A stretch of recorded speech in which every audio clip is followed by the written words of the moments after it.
Untuk pertama kalinya kita punya Kementerian Kebudayaan yang berdiri sendiri. Lalu muncul optimisme bahwa akan menjadikan Indonesia sebagai ibu kota budaya dunia. Tapi seperti apa caranya?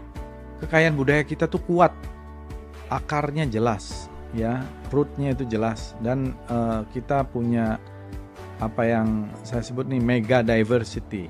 Jadi reinventing Indonesian identity, menemukan kembali identitas nasional kita, bahwa kita ini peradaban yang tertua. Stand by. On the record.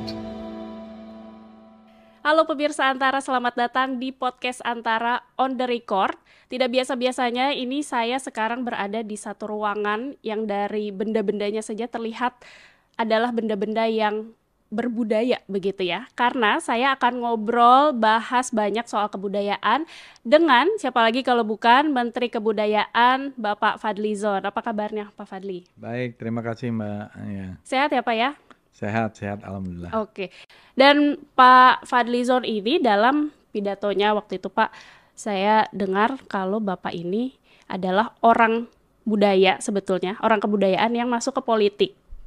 Karena Pak Fadli kan memang lulusan dari Fakultas Ilmu Pengetahuan Budaya ya kalau sekarang di FIB UI gitu Pak. Tepatnya Sastra Rusia. Betul. Kemudian masuk politik dan sekarang masuk ke pemerintahan, pegangnya kebudayaan. Bapak ngelihat kebudayaan Indonesia in general seperti apa sih sebetulnya? Jadi pertama memang kita bersyukur bahwa pemerintahan di bawah kepemimpinan Pak Prabowo menjadikan kebudayaan sebagai sebuah kementerian tersendiri. Harapan dari banyak seniman, budayawan, para pegiat dan pejuang kebudayaan sejak lama sebenarnya. Akhirnya terwujud sekarang. Ini adalah juga komitmen dari Pak Prabowo menjadikan kebudayaan itu semacam fondasi dari haluan negara kita. Karena kekayaan budaya kita ini sangatlah beragam, sangat luas dan sangat kaya. Kita ini seringkali dikatakan negara yang kalau secara kebudayaan itu superpower, adikuasa.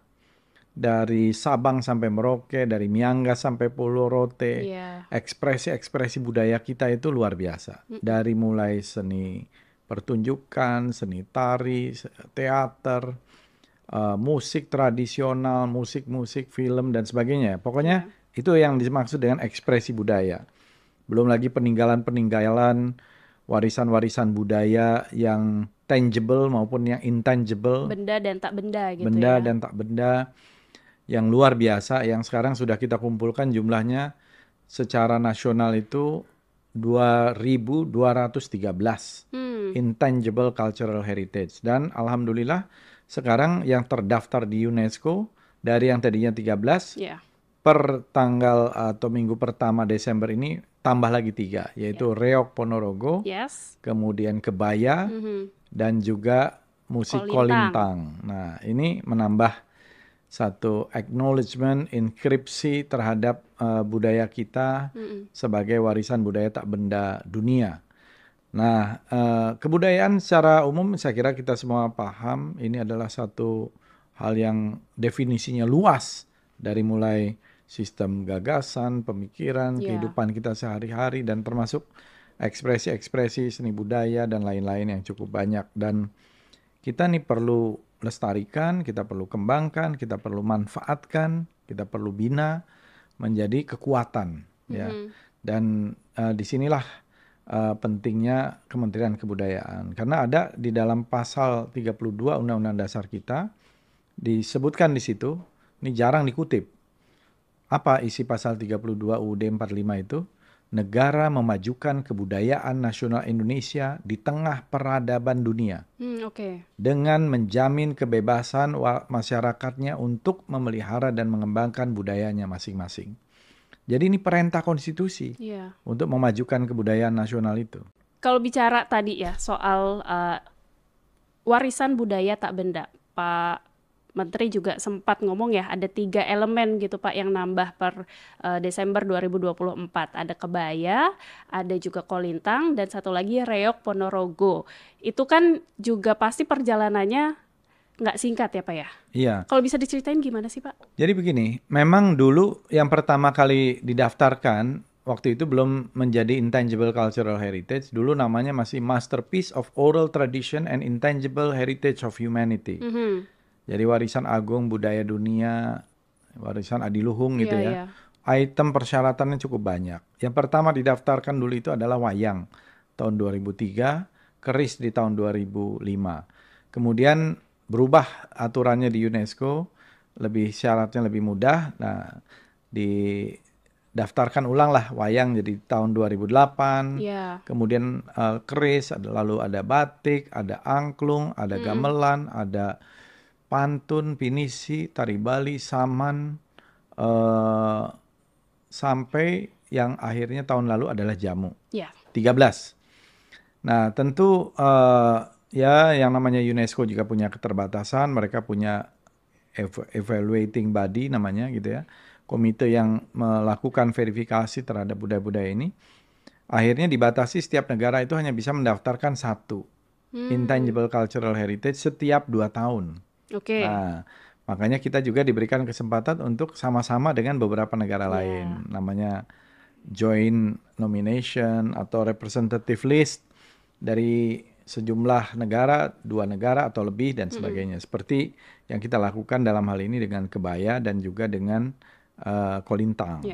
Selain itu, ya kita majukan juga reog dalam rangka untuk penyelamatan, pemeliharaan dan juga safeguarding gitu ya. Karena budaya reog ini juga budaya yang sangat penting bagi kita. Dan alhamdulillah ketiganya kemudian diakreditasi atau inskripsi. Ya terakhir untuk wayang nih, reog yang pertama tanggal 3, kemudian kebaya tanggal 4, dan kolintang tanggal 5, nanti tanggal 5 malam waktu Indonesia bagian Barat. Untuk yang kebaya, ini kan dari nominasi bersama 5 negara ya Pak. Ada Indonesia, Malaysia, Brunei, Singapura, Thailand, dan satu lagi Thailand gitu ya. Kalau kita lihat ini secara teknis kan karena misalnya dalam 2 tahun kata Pak Menteri tadi kita hanya bisa mengajukan 1 begitu, makanya ada perlu joint nomination. Tapi secara alasan kebudayaan, ini walaupun memang rootnya mungkin sama gitu ya Pak, dari Melayu misalkan seperti itu. Tapi kalau kita bahasnya dengan kita kan sempat juga nih Pak mengalami ada klaim-klaim dari negara tetangga gitu ya mengenai adat kebudayaan Indonesia gitu, dan kita merasa kayaknya itu punya Indonesia deh gitu. Negara tetangga juga bilang itu punya negara kami deh. Sebenarnya kalau untuk menyikapi hal seperti itu kita mesti kayak gimana sih Pak? Ya menurut saya kita perlu menyikapinya tentu dengan positif aja. Artinya gini, kekayaan budaya kita tuh kuat. Akarnya jelas, ya, rootnya itu jelas, dan kita punya apa yang saya sebut nih mega diversity. Memang itu entitasnya ada di kita kok. Tetapi karena jumlah penduduk kita ini banyak, sekarang ini 280 juta, dan banyak yang bermigrasi juga ke negara-negara tetangga kita, wajarlah kalau mereka juga membawa budayanya. Jadi kalau ada yang membawa misalnya wayang sampai di Malaysia, wajar ya, itu pasti orang Jawa yang di Malaysia gitu ya. Atau keris ya, walaupun itu keris udah pasti dari kita gitu ya. Tetapi ada orang-orang dari Jawa, dari Sumatera, dari Bugis, Makassar atau Bali, Lombok, itu juga membawa budayanya ke sana. Ya, karena itu kan banyak juga keturunan dari Indonesia. Keturunan kita di Afrika Selatan aja ada 2,7 juta. Banyak Pak. Ya, di Cape Malay, di Cape Town, kemudian di Suriname, di mana-mana.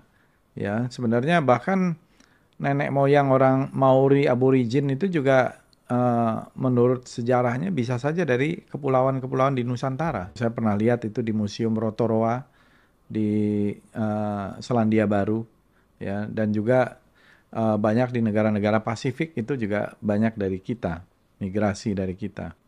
Kita ini kebudayaan yang tua. Jadi Indonesia ini kebudayaannya sangat tua. Banyak ditemukan lukisan-lukisan purba, umurnya 50-an ribu tahun. Dulu zaman Belanda hanya dibilang 5.000 tahun. Dengan ditemukannya teknologi yang lebih canggih, carbon dating dan lain-lain, akhirnya para ilmuwan sepakat seperti yang di Gua Leang-Leang itu umurnya 52.000 tahun sekarang ini. Dulu 10 tahun lalu masih dibilang 40.000 tahun. Sekarang 52.000 tahun. Ini mengalahkan yang tertua dulu di Perancis, di Spanyol atau di beberapa negara lain. Hanya 30 ribuan tahun. Kita ini sudah 52.000 tahun. Tertua. Nggak ada yang mengalahkan kita. Nah, belum lagi yang lebih tua lagi di era prasejarah. Yang umurnya jutaan tahun. Kita ini punya penemuan Meganthropus paleojavanicus, Pithecanthropus erectus, Homo erectus. Itu umurnya di atas 1 juta tahun. 1 sampai 2 juta tahun. Jadi kita ini peradaban yang tua. Nah, ini yang harus kita jadikan satu fondasi, landasan sebagai identitas kita juga. Jadi reinventing Indonesian identity, menemukan kembali identitas nasional kita, bahwa kita ini peradaban yang tertua. Ya, tertua di dunia menurut saya. Gitu ya. Dan ini sangat penting supaya proses karakter building kita itu lebih akurat, lebih solid, dan membuat, ya kalau kita ini peradaban tertua, orang Indonesia itu lebih percaya diri, tidak minder. Ya, kita kan seringkali karena akibat penjajahan, kolonialisme, itu ada mentalitas kolonial, mentalitas terjajah. Ada inferiority-nya inferiority di situ. kompleks, ada minderwaarde hates kompleks gitu ya, yang membuat kita ini nggak percaya diri. Lihat bule itu, kita merasa mereka lebih hebat dari kita. Enggak, kita ini hebat juga. Kekayaan budaya kita ini hebat. Gitu. Modal kebudayaan kita banyak. Itu sudah nggak bisa diragukan lagi lah. Kalau Pak Fadli tadi sempat bicara bahwa Indonesia itu budayanya sudah juga tersebar kemana-mana. Masyarakat kita sudah migrasi ke banyak lokasi di dunia gitu ya. Apakah ini juga jadi salah satu modal untuk kita melakukan diplomasi budaya, menyebarkan lebih budaya Indonesia ini lebih luas lagi gitu, Pak? Iya, dan memang itu perintah konstitusi kan. Tadi negara memajukan kebudayaan nasional Indonesia di tengah peradaban dunia. Jadi kita nih harus berkontribusi untuk peradaban dunia. Dan menurut saya itu banyak nilai-nilai dari budaya kita yang sangat penting sekarang ini. Gotong royong, inklusif, toleransi, ya, nilai-nilai budaya kita itu luar biasa. Yang nilai-nilai itu mungkin tidak ada di dalam budaya lain. Kolektivisme, ya, bukan individualisme dan sebagainya. Termasuk ya secara ideologis, kemudian dasar negara kita kan Pancasila yang merupakan ya sebuah invention juga dari kearifan-kearifan lokal yang begitu kaya dan begitu banyak dari akarnya budaya kita gitu. Demokrasi kita juga berakar dari budaya kita. Budaya silaturahmi, budaya musyawarah untuk mufakat dan lain-lain. Jadi banyak nilai-nilai itu yang harus kita diseminasi. Belum lagi yang tadi termasuk yang modern, pop culture, film, musik dan sebagainya, yang saya kira kita punya potensi yang sangat besar, sampai kuliner dan lain-lain gitu ya. Ekspresi-ekspresi budaya tadi, teater, tari-tarian, musik tradisional atau musik modern. Saya melihat kaya sekali kok. Saya selalu mengatakan di mana-mana, saya keliling 100 negara, tidak ada negara itu yang lebih kaya dari Indonesia dalam soal budaya. Gitu. Karena itu mungkin inilah saatnya nih Pak, karena kan Kementerian Kebudayaan, kementerian yang berdiri sendiri baru untuk pertama kalinya nih gitu ya. Langkah konkret apa yang sudah disiapkan akan dilakukan ke depan nih untuk menyebarluaskan budaya Indonesia lebih jauh lagi ke seluruh dunia?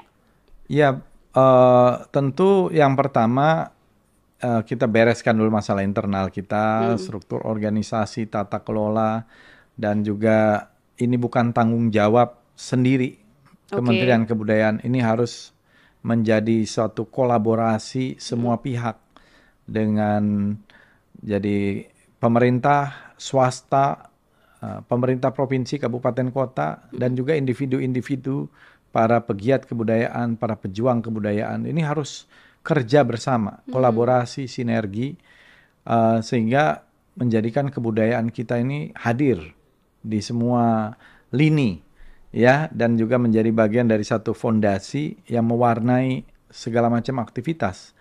Dan inilah yang akan kita lakukan. Artinya masyarakat, pelaku budaya juga kan pastinya harus diajak buat ikut terlibat ya Pak ya dalam pemajuan ini. Sejauh ini aspirasi yang Kementerian Kebudayaan dapatkan dari ngobrol-ngobrol sama para pelaku budaya itu sejauh ini seperti apa sih Pak? Banyak, kita udah membiasakan ya, saya minta ada semacam informal breakfast meeting. Makan pagi bareng atau ngopi bareng, ngopi pagi, kita istilahkan ngopi pagi bersama insan perfilman, ngopi santai dengan insan musik, dengan para pegiat dan aktivis kebudayaan. Ini sudah beberapa kali kita adakan. Kita di situ sambil menyerap aspirasi, sambil mengetahui masalah-masalah apa yang dihadapi, supaya kita benahi nih untuk ekosistem film seperti apa, ekosistem musik, ekosistem di seni pertunjukan, teater, tari, mungkin di kalangan sastra dan sebagainya. Jadi seni rupa juga demikian. Jadi kita bisa menyelesaikan apa kendala-kendalanya, apa masalah-masalahnya. Dan sejauh ini saya kira berjalan cukup lancar. Ya, misalnya dalam persoalan film Indonesia sekarang bagus. Menjadi tuan rumah di negeri sendiri. Betul. Penontonnya lebih dari 72 juta, mungkin bentar lagi 80 juta. Untuk pertama kalinya mencapai rekor selama Indonesia merdeka. Kemudian lebih banyak film-film Indonesia dibanding film-film import. Apa masalahnya? Kekurangan layar. Nah, kita juga menggerakkan swasta dan juga investasi dari kalangan perorangan atau swasta untuk membuat layar-layar baru. Hari ini tadi tanggal 5 Desember kita bersyukur ada pihak swasta yang membuka 51 layar di kabupaten, di 17 kabupaten kota. Khusus untuk film-film Indonesia. Nah, ini kan berarti semakin menggairahkan, semakin bagus. Musik saya kira juga begitu. Kemarin dalam Anugerah Musik Indonesia banyak penyanyi-penyanyi baru, pencipta-pencipta lagu baru yang luar biasa. Yang mereka ditonton di platform sosial medianya sampai 70 juta, 60 juta ya. Ini kan satu hal yang menggairahkan. Jadi kemajuan teknologi informasi dan komunikasi digital platform ini jadi juga sesuatu peluang ya yang sangat penting terutama bagi talenta-talenta baru, talenta-talenta muda yang berbakat yang bisa menerobos pasarnya sendiri dan mendapatkan apresiasi dari masyarakat Indonesia dan bahkan masyarakat internasional. Untuk mendukung kegairahan yang lagi naik daun ini ya Pak, misalnya kita bicara musik, kita bicara film gitu ya, ini kan lagi kayaknya bersemangat sekali gitu geliatnya di Indonesia ini. Dukungan penuh yang diberikan sama pemerintah lewat Kementerian Kebudayaan secara konkretnya akan seperti apa? Karena kan Kementerian Kebudayaan juga secara pendanaan punya dana Indonesiana gitu ya Pak. Itu termasuk juga nggak? Oh iya dong. Itu kan memang dimaksudkan sebagai anggaran dana yang bisa digunakan oleh para pegiat seni, para pejuang kebudayaan untuk bisa diakses dengan standar-standar dan kurasi tertentu. Dan itu memang diadakan itu dalam rangka untuk mendukung perhelatan, event, ekosistem di dalam berbagai macam ekspresi budaya tadi, film, musik, seni pertunjukan dan lain-lain. Nah, itu dukungan. Tapi yang terpenting adalah dari para pelakunya sendiri yang juga dan juga dari masyarakat. Masyarakat kita ini harus mencintai budaya Indonesia, budaya kita sendiri. Jangan sampai mereka tidak tahu potensi budaya kita yang luar biasa besar. Jangan sampai mereka lebih menyukai budaya orang lain, ya, kerasukan budaya orang lain, tapi tidak kerasukan budaya kita sendiri. Gitu. Nah, ini yang saya kira PR yang penting. Bagaimana orang Indonesia mencintai budaya Indonesia. Dan untuk bisa mencintai budaya Indonesia oleh masyarakat Indonesia sendiri sampai nanti gitu ya, ini akan bisa meluas di seluruh dunia. Kalau Pak Fadli ngelihat best practice yang dilakukan oleh negara lain misalnya dalam mengekspos kebudayaannya keluar, itu negara apa yang mungkin bisa kita contoh caranya? Yang paling dekat dengan kita itu misalnya negara tetangga kita di Asia, seperti Jepang dan Korea misalnya. Ada di Jepang dulu pop culture yang mulai dengan anime, manga, video game. Di Korea kalau kita lihat ada Korean Wave, ada Hallyu, ada K-pop, drama, film yang masuk ya. Itu perlu juga menjadi contoh bagi kita. Bagaimana mereka juga dalam satu proses yang panjang ya. Lama itu mereka. Lebih dari 20 tahun mempersiapkan itu. Sehingga kemudian melahirkan seperti sekarang ini. Ya kalau kita lihat nih K-pop ini sekarang sudah generasi keempat ya. Nah, tapi kan itu panjang dan perlu satu kedisiplinan, perlu talenta-talenta yang terbaik yang diseleksi, ya latihan-latihan yang sangat keras dan kompetisi yang juga sangat keras. Ya kita harus siap dengan itu. Tentu memang membutuhkan satu afirmasi, terutama bagaimana menyiapkan platform, forum, atau event. Saya melihat, saya sangat optimis ya. Misalnya di dalam film kemarin ada JAV, kemudian ada JAV Market juga yang dihadiri oleh 96, hampir 100 peserta pameran dari berbagai negara, ya utamanya dari kita. Itu juga membuat networking yang sangat baik gitu antara semua stakeholder yang ada. Jadi bisa bersinergi di situ, saling mendukung, dan masing-masing kebutuhan ada bertemu di titik yang sama, saling membutuhkan. Korea punya K-Wave, Pak. Berarti Pak Fadli optimistis Indonesia bisa punya I-Wave? Saya yakin kita bisa. Bagaimana ya tadi dengan kerjasama semua pihak, kita bisa mempunyai I-Wave itu ya.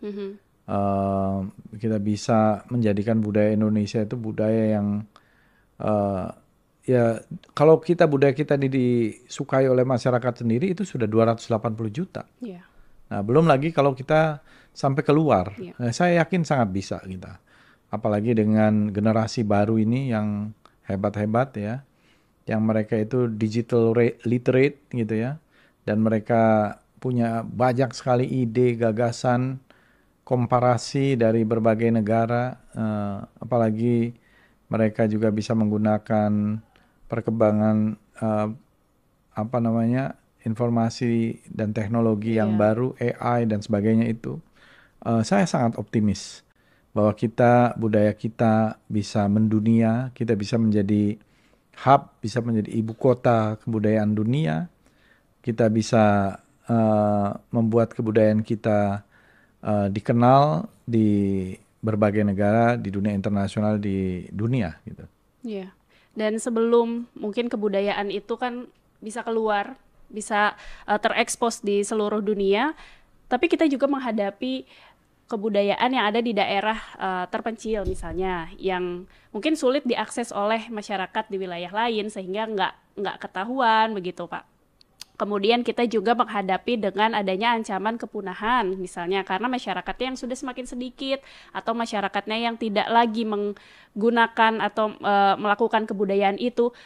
Pak Fadli ngelihatnya hal ini seperti apa? Itu harus didata, makanya kita memerlukan satu pendataan yang akurat. Ya, kita mempunyai instrumen dari struktur yang ada, misalnya Balai Pelestarian Kebudayaan, BPK.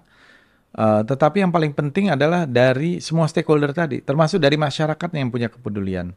Memang misalnya dari sisi bahasa, bisa saja bahasa itu kehilangan, punah, karena penuturnya sudah semakin sedikit. Kemudian praktek-praktek kebudayaan yang langka, ini perlu ada satu safeguarding, perlu penyelamatan. Ya, misalnya terutama di dalam tradisi lisan. Ya, kalau di Jawa Barat itu misalnya apa ya, Jangjawokan atau apa. Kemudian kalau kita lihat misalnya arsitektur, saya bahkan membuat satu revitalisasi terhadap arsitektur rumah-rumah bambu Sunda yang sudah punah ya. Yang tipe-tipenya itu mengikuti binatang, misalnya badak heai, tagog anjing, siriteweul, ya, panglong jajar, jalopong dan lain-lain. Itu udah tipe-tipe rumah Sunda yang dari bambu yang sudah punah, tapi kita hidupkan lagi gitu. Nah, ini bagian dari sebuah pelestarian dan juga pemanfaatan yang memang budaya kita tuh selalu dekat dengan alam, gitu ya, yang tidak bisa dipisahkan dari alam kita. Dan kalau untuk melihat pelestarian itu ya Pak, masyarakat sejauh ini animonya gimana Pak? Saya kira mulai tumbuh satu kepedulian di masyarakat kita. Mereka juga khawatir kalau budaya itu hilang. Iya, pasti. Jadi selalu saja akan tumbuh komunitas-komunitas. Kita perlu adanya komunitas-komunitas dan kepedulian dari warga yang ada ya ketika budayanya itu terancam. Iya. Ya, oleh karena itu kita sekali lagi tadi perlu pendataan. Museum-museum ini juga perlu dalam rangka untuk edukasi, literasi, narasi gitu. Tapi kita memerlukan satu museum yang hidup. Yang bisa untuk pembelajaran, taman-taman budaya itu untuk ekspresi-ekspresi budaya di daerah yang bisa memunculkan kembali misalnya ekspresi budaya yang mungkin hampir punah atau hilang dan sebagainya. Jadi dan kita juga di Kementerian Kebudayaan mendata tadi cagar budaya maupun warisan budaya tak benda kan dalam rangka itu supaya tidak ada yang hilang. Jadi warisan budaya tak benda kita nih sekarang jumlahnya 2.213. Kemarin dari melengkapi yang 2.213 itu 272 dari seluruh Indonesia. Nah itu setelah dikurasi, diverifikasi itu dalam rangka sebenarnya untuk melakukan pendataan dan juga terus menghidupkan di komunitasnya, di masyarakatnya ekspresi-ekspresi budaya intangible cultural heritage itu. Gitu. Cara-caranya mungkin tadi satu persatu karena ini banyak ya Pak ya, Kementerian Kebudayaan kayaknya spektrumnya banyak banget nih yang mesti diurusin gitu. Kalau kita melihat arah tujuannya adalah untuk menjadikan Indonesia sebagai ibu kota budaya dunia gitu ya Pak. Untuk mencapai ke situ sebetulnya hal utama yang akan dikerjakan oleh Kementerian Kebudayaan nih bakal seperti apa sih Pak Fadli? Ya, hal utamanya bagaimana orang Indonesia mencintai budaya Indonesia sendiri itu dulu. Itu fondasinya. Karena dengan begitu dia akan menggerakkan ekspresi-ekspresi budaya di daerah masing-masing, di etnisnya masing-masing, di komunitasnya masing-masing. Ya seperti keris. Saya waktu menjadi Ketua Umum Sekretariat Nasional Perkerisan Indonesia, belum terlalu banyak paguyuban. Baru belasan. Sekarang sudah 200-an paguyuban lebih dan menggeliat keris. Wayang saya kira nanti kalau ekosistemnya juga dihidupkan semakin banyak orang Indonesia yang suka dengan wayang. Kalau yang modern film itu udah hidup ya, batik itu hidup dengan sendirinya. Bahkan sudah menjadi industri. Ya begitu juga dengan musik, saya kira sudah menjadi industri musik yang saya kira sangat bagus. Nah, tetapi di dalam wilayah-wilayah tradisi terutama ini perlu afirmasi. Musik-musik tradisional, ekspresi-ekspresi budaya tradisional ini perlu afirmasi gitu. Tadi kita sudah bicara soal 3 elemen tambahan lagi yang masuk ke yang disahkan oleh UNESCO gitu Pak. Next, apalagi yang akan diarahkan menuju ke sana? Banyak. Ya tadi itu ada 2.213, nanti kita pilih salah satu yang dari situ. Dan pasti itu harapan masyarakat Indonesia semuanya ya Pak. Kita sama-sama menantikan dan sama-sama mengupayakan supaya Indonesia bisa menjadi ibu kota budaya dunia gitu ya. Oke Pak Fadli, terima kasih banyak sudah ngobrol-ngobrol. Terima kasih Mbak. Bareng Antara dan pemirsa Antara, itulah obrolan seputar kebudayaan dengan Menteri Kebudayaan Bapak Fadlizon. Dan jangan lupa untuk menyaksikan podcast Antara di antaranews.com/video dan juga YouTube Antara TV Indonesia dan mendengarkan audionya di Noise dan Spotify Podcast Antara. Pemirsa Antara, kita ketemu lagi di episode podcast Antara berikutnya. Sampai jumpa. Bye.